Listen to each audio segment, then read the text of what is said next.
मैंने पहली दफा इस घोड़ी को इन्हीं पहाड़ों के दरमियान देखा था जब महाज पर निकला था। ये दूसरी सवारियों से मुख्तलिफ थी, इसी वजह से पसंद आ गई मुझे। भाग जाती थी बार बार,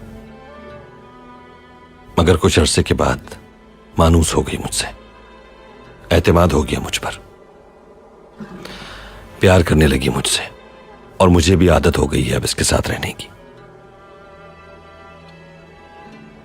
अब ये तुम्हारी है, तुम्हारी सवारी बनकर रहेगी तुम्हारे साथ। इसे सुल्ताना पुकारता हूं, इंशाअल्लाह हमेशा साथ निभाएगी तुम्हारा।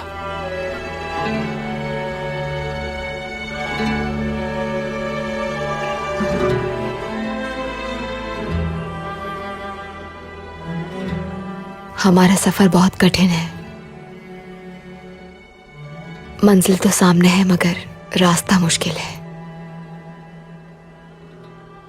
शुक्रिया अर्तुगरुल साहब,